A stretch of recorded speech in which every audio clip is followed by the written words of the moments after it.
Welcome back to the deep dive.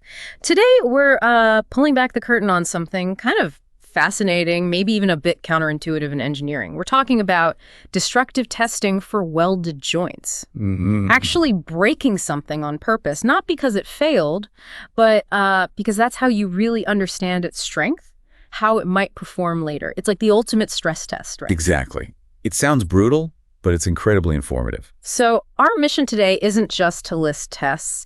We want to take you kind of behind the scenes into the, let's say, the forensic science of welding. That's a great way to put it. Yeah, think of each test like a piece of evidence. Engineers use this evidence to certify a weld is sound, going way beyond just how it looks. So let's unpack this. What actually is this process, intentionally destroying a weld? And why is it so vital? That's the perfect place to start. The core idea, and it's often required by really strict standards like the European welding standards, is that you literally sacrifice a piece of a welded joint to check its quality. We're not breaking whole bridges, of course. Right, okay. We take small representative samples. Test coupons are often called. And interestingly, they usually get non-destructive tests, first checking for flaws without damage. Then you cut pieces from those coupons and, well, you break them deliberately. Okay, so it's methodical. Very. And it's not just, for kicks. It's absolutely fundamental. It's a key part of welding procedure qualification testing. The whole point is to verify the specific welding process, the materials, the settings, everything will consistently produce joints that are strong enough, mechanically sound, and free from hidden internal problems. Defects, yeah. Defects. Looking at the bigger picture, these tests let engineers confirm the weld's properties are, at the very least, as good as the metal it's joining, the base material. And that's just critical for safety, for the design life of whatever structure it is. So definitely not just breaking stuff. It's about making sure things don't break unexpectedly later. And I heard there are different sort of categories of these tests, like different types of evidence. Precisely. We generally split them into two main groups. First, you've got quantitative tests. These are all about the numbers, measuring a specific property like how hard it is or how tough it is against fractures, yet actual values. Measurable data. Exactly. Then there are qualitative tests. These are more about assessment, looking at the overall quality, making sure the weld's sound, no major flaws. Think of these as more of a pass-fail check on its basic integrity. Okay. And today we'll dig into some key examples of both. Great. Let's start with a quantitative one then, hardness testing. Sounds pretty simple maybe, but you hinted it's got deeper implications. What's the real goal here? Well, hardness basically is how well a material resists being permanently dented or scratched. It's resistance to plastic deformation. Okay. But here's the crucial bit. Why measure it in a weld? Because, and this is key, a steel weldment that's too hard isn't necessarily strong. It's actually brittle. Ah, like glass. Sort of, yeah. It might look fine, but under stress, it could crack very easily, either when it's being made or later on when it's in service. Big problem. Right. Hidden danger. Exactly. So for certain types of steel, certain applications, the welding procedure must include a hardness survey. You check across the weld to make sure no part of it is excessively hard above a specific limit. You're catching that hidden fragility. Okay, so if hardness is critical, how do they actually measure it? Are there different ways? Does one give you better info than another? Good question. There are several methods, but for welds, especially when you need detail, the main ones are Vickers and Rockwell. Think of Vickers as like the high precision tool. It uses a tiny diamond pyramid indenter. You press it into the metal with a standard force, and then you measure the diagonals of the little square mark it leaves. Okay. The smaller that indent, the harder the material. And because the indent is so small, Vickers is fantastic for doing detailed maps or surveys across different zones of the weld. Right, getting into the tiny areas. Exactly. Rockwell is another common one, also reliable, maybe a bit quicker, uses either a diamond cone or a steel ball. Then there's Brunel. It uses a larger ball indenter. It's fine for measuring the overall hardness of the base metal, but that big indent, it's usually too large to get accurate readings in the really small, critical zones of a weld, like the heat-affected zone, the HAZ. HAZ. So yeah, for weld surveys, you're usually looking at Vickers, sometimes Rockwell, to get that fine detail. You mentioned a hardness survey. That sounds like more than just one measurement. Where do they actually take these readings? Oh yeah, it's a map, like I said. A typical survey means taking measurements in several places. You measure the base metal on both sides of the weld for comparison. Makes sense. You measure right in the weld metal itself. And crucially, You take a series of readings across the heat-affected zone, the HAZ, again, on both sides. That gives you this detailed profile showing how hardness changes as you move across the entire joint. A full picture. Exactly. And the results are reported quite specifically, like 240 HV10. That tells you the hardness value, 240/40, measured using the Vickers method, HV, with a 10 kilogram load. Okay, super clear. So hardness checks for brittleness, but what if, a tiny crack already exists? That sounds like where we get into fracture mechanics and this crack tip opening displacement test. CTOD. Sounds intense. It does sound intense, but CTOD is incredibly powerful. It's like it gives engineers a way to predict the future almost when it comes to brittle fracture. See, other tests might give clues about fracture risk, but CTOD directly measures a fundamental material property, fracture toughness. Fracture toughness. Okay. And having that number, that data, is gold. It lets engineers do really advanced calculations, fracture mechanics analysis. They can figure out, say, exactly how big a crack needs to be before it causes a brittle failure under certain conditions, load, temperature. Wow. Or, flip side, if they already know there's a crack of a certain size, they can calculate the stress level that would make it fail. So it's not just pass-fail, it's predictive. Highly predictive. And think about finding a crack during an inspection on equipment that's already running. A pipeline, a pressure vessel. CTOD data helps make the crucial call.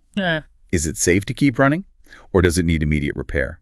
It's vital for those real-world decisions. That predictive power is huge, but how do they even set up a test like that? You're basically creating a flaw on purpose, right? Yeah. How do you make sure that reflects reality? That's a really smart question. It's a very, very controlled process. You don't just whack it with a hammer. CTOD specimens are usually pretty chunky, rectangular or square bars cut across a butt weld. Then they machine a very precise V-shaped notch right in the middle, positioned exactly where they want to test maybe the weld metal, maybe the HAZ. Okay, a precise notch. But here's the critical step. At the very bottom of that V-notch, they make a tiny saw cut, and then they put the specimen in a machine that applies a back and forth bending load to grow a very shallow, very sharp fatigue crack starting from that saw cut. That fatigue crack is the specific controlled flaw we're going to study. So yes, we made a flaw, but it's done incredibly carefully to mimic the kind of sharp natural crack that could potentially form. Okay, that makes sense. It's controlled. So you got your specimen with its tiny engineered crack. How do you measure the actual opening displacement? What's the procedure? Right. So these tests are often done cold, below room temperature. They might immerse the specimen in a cooled liquid bath to simulate the conditions the weld might see in service. Like in cold climates or for certain industrial processes. Exactly. Then they slowly apply a load, usually a bending load. This focuses the stress right at the tip of that sharp fatigue crack. And attached right across the mouth of the original machined V-notch, there's a special device called a clip gauge. Clip gauge. Yeah, it's incredibly sensitive. It precisely measures how much the mouth of the notch opens as the load increases. This feeds data to create a chart load versus crack mouth opening displacement. And from that chart, engineers calculate the CTOD value. Okay. And what makes a good result? Well, the acceptance criteria often look for a minimum CTOD value that indicates ductile tearing. That means the material stretches and tears slowly before it fails, which is much safer than a sudden snap. Right. A tough material gives you warning. Precisely. A really tough weld might show a large CTOD value, over a millimeter maybe, with lots of tearing. A brittle one, it might just fracture suddenly at a low load with a tiny CTOD value, much less than, say, 0.1 millimeters. Very little warning. That's a stark difference. Okay, that's deep into the numbers. Let's switch gears a bit to the qualitative side. Tests that aren't about measuring a number, but more about just seeing if the weld holds up. Bend testing. Yep, bend tests. These are bread and butter, really common routine parts of qualifying both the welding procedure and the welder themselves. The objective is pretty straightforward. Make sure there are no major flaws hidden in the joint that would make it, well, not bendy enough, not ductile. They don't give you a number for ductility like CTO gives you toughness, but they demonstrate it. If you can bend the sample significantly without it cracking open or showing big fissures, then its ductility is considered okay. It's a practical check. Like a go-no-go test for flexibility. So how do they do it? Just bend it any old way? Oh no, it's quite specific. There are usually 4 main types of bend test specimens, depending on what part of the weld you want to stress. They're usually taken across a butt weld or sometimes along its length. You've got the face bend, Here, the top surface, the face of the weld, is on the outside of the bend, so it gets stretched. It's put in tension. Yep. It's on the root bend. Opposite situation, the bottom, the root of the weld, is on the outside, also in tension. Right. Stresses the other side. Exactly. Then, for thicker materials, maybe over, say, 12 millimeters or half an inch thick, you do a side bend. You take a slice through the full thickness, and you bend it so you're testing the entire cross-section side on. Ah, testing the whole depth. Yep. And finally, there's the longitudinal bend. The sample runs parallel to the weld, and you bend it to test either the face or the root along the weld's length. And crucially, these are usually guided bend tests. The sample is pushed around a specific curved block, a former. The diameter of that former is chosen based on the material type and how much ductility you expect. It's often related to the specimen's toughness, like bend it around a former that's 4 times the thickness. Okay, standardized bending. Standardized bending, exactly. They bend it to a set angle, usually 120 degrees, sometimes up to 180, a full U-bend. And what are they looking for? What's a pass? A pass means the outside surface, the part in tension, looks sound. No cracks, no big fissures or openings. Some standards might allow tiny little indications, maybe less than 3 millimeters, but anything significant is a fail. Got it. Simple concept, but clearly effective. Now, sticking with breaking things to look inside, fracture tests. Sounds similar to bend tests, maybe. Similar objective, yes, but different approach. Fracture tests, and there are a couple of main types like fillet weld fractures and butt weld nick breaks, they all aim to assess the weld's quality and soundness, but they do it by forcing the specimen to fracture right through the weld. Okay. Then you examine the surfaces that just broke apart. You're looking directly at the inside of the weld. Ah, okay. So tell me about the fillet weld ones first. Right. Fillet weld fractures are used a lot for testing welders. Yeah. You take a test piece with a fillet weld, cut it into shorter lengths. Then you machine a little notch along its length, kind of guide the break. Right. Then you basically break it open, usually by hitting it with a hammer or pressing it in machine so it fractures through the weld throat. The throat being the shortest distance through the weld. Exactly. Then the examiner looks very closely at those freshly broken surfaces. They're hunting for things like lack of penetration at the root, solid bits trapped inside inclusions, or gas pores, porosity, stuff you don't want. Okay. And the other type, butt weld fractures. Yeah. Nick break. Yeah, butt weld fractures or nick break tests. These are often used for welder qualification too, sometimes as an alternative to doing x-rays, radiography. Again, you take samples from a butt weld. But here you cut notches, nicks, on the sides, specifically placed so that when you break it, the fracture runs right through the middle of the weld metal. Forcing the break zone. You got it. Then you fracture it, usually by hitting it or using 3-point bending. And just like the fillet weld test, you stare hard at those broken surfaces, looking for lack of fusion between weld runs or with the base metal, inclusions, porosity, any hidden flaws. So both bend and fracture tests are about revealing flaws, just in slightly different ways. One by bending, one by breaking open. That's a good summary, yes. Okay, we've hit quantitative measures like hardness and CTOD and these qualitative bend and fracture tests. What about just looking really closely? Macroscopic examination. Sounds like getting out the magnifying glass? It's exactly that, but maybe a bit more involved. Macroscopic examination or macro examination is a really crucial qualitative test. The European standards, for example, absolutely require it for procedure qualification on sections cut across both butt and fillet welds. And the goal? The main goal is to get a detailed visual assessment of a weld's cross-section. You want to see that it matches the blueprint, the welding procedure specification, and, again, check for internal defects. It's like reading the weld's autobiography in cross-section. Huh, I like that. Yeah. So how do you prepare a sample to reveal that much detail? You can't just cut it and look, right? Right. You start by cutting a slice right across the weld, usually about 10 millimeters thick, full thickness of the joint. Okay. Then one face of that slice gets prepared very carefully. It's ground down progressively using finer and finer abrasives until it's perfectly smooth, almost mirror-like. Polished, exactly. And then comes the key step, etching. You apply a suitable acid solution to that polished face. The acid reacts slightly differently with the weld metal, the base metal, and the heat-affected zones. It eats away at them at different rates. Ah, so it creates contrast. Precisely. Yeah. It makes all the different features stand out clearly. You can see the individual weld runs or passes. You can see the exact boundaries of the HAZ. You can see the fusion lines. Wow. Then that etched face is examined, often with a magnifying glass or a low-power microscope, maybe up to 10 times magnification. And it's usually photographed, too, for the record. And you mentioned the sample can also be used for hardness tests. That's right. It's very common to do the hardness survey traverses right on that same prepared macro specimen.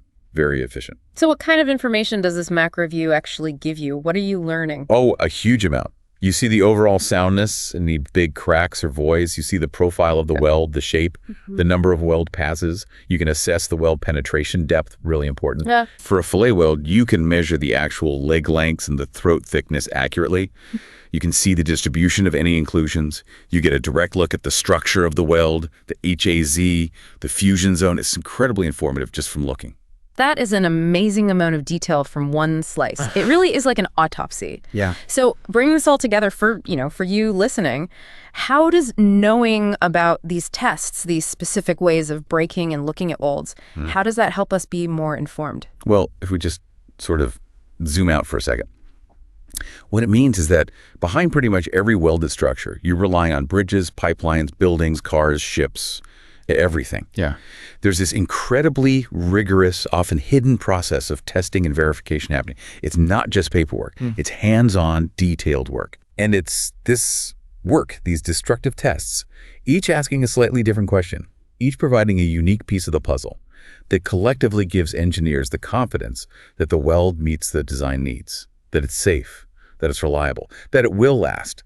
Ultimately, it's what ensures our infrastructure, the stuff we depend on every day, is actually sound. That was a truly fantastic deep dive. Seriously insightful. It's kind of mind-bending that carefully breaking something is so fundamental to understanding its strength and crucially preventing those big catastrophic failures. Hopefully you listening now have a much clearer picture of how engineers guarantee quality and safety in welds, looking at hardness, fracture, toughness, ductility, overall soundness. It's quite a process. So as we wrap up, what does this all mean for you to maybe mull over? Here's something to think about. We live in a world where we're constantly pushing materials harder in designs. We want things lighter, stronger, more efficient. At the same time, safety is paramount, and budgets matter. So this raises an important question, doesn't it? How do engineers balance the need for these really detailed, thorough, destructive tests that literally consume material and cost time and money, with the constant pressure for innovation, speed, and cost effectiveness? Think about that ongoing tension. Proving integrity versus optimizing resources. It's a critical balancing act that underpins so much of modern engineering. That's a brilliant point to ponder, that constant balancing act. Fantastic. We really hope this deep dive sparked some aha moments for you and maybe a new appreciation for the unseen work that keeps things strong. Join us next time for another journey into being well informed.